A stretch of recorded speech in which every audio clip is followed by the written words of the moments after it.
الخطه دي معروفه، دي خطه دفاعيه، خطه دفاعيه بتتعمل مع المنتخبات الصغيره، بتتعمل مع المنتخبات اللي هي الكبيره، قصدي المنتخبات الاكبر منك، هي اللي هي بتهاجمك، اللي انت اقل منها في الامكانيات.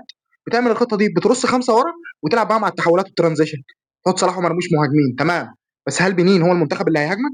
هل انت كابتن حسام ما درستش منتخب بنين وعرفت ان هو اصلا ما فيش امكانيات خالص، لا يقارن بيك، هو هينزل قدامك يرص الاتوبيس؟ الخطه دي مش هتنفع مع المنتخبات اللي اقل منك. مش عشان مشيت في جنوب افريقيا تمشي مع الكل، ما هي مش كوسه، هي والله هي مش كوسه، هي بالعقل. ازاي بالخطه دي؟ لا فرص ولا هجمات في الشوط الاول ولا اي حاجه، مفيش. حتى الكره اللي جت لمرموش جت صدفه من صلاح، بسرعه لعب بسرعه، صلاح خد طلع مرموش وما اعرفش هو ضيع ازاي بالغرابه الشديده دي. يا كابتن هو تريزيجيه مسك عليك حاجه؟ تريزيجيه ده ماسك عليك حاجه؟ بيلعب ليه تريزيجيه؟ ما بيعملش حاجه طول الماتش، ولا عمل حاجة، ولا ظهر الشوط الاول مختفي.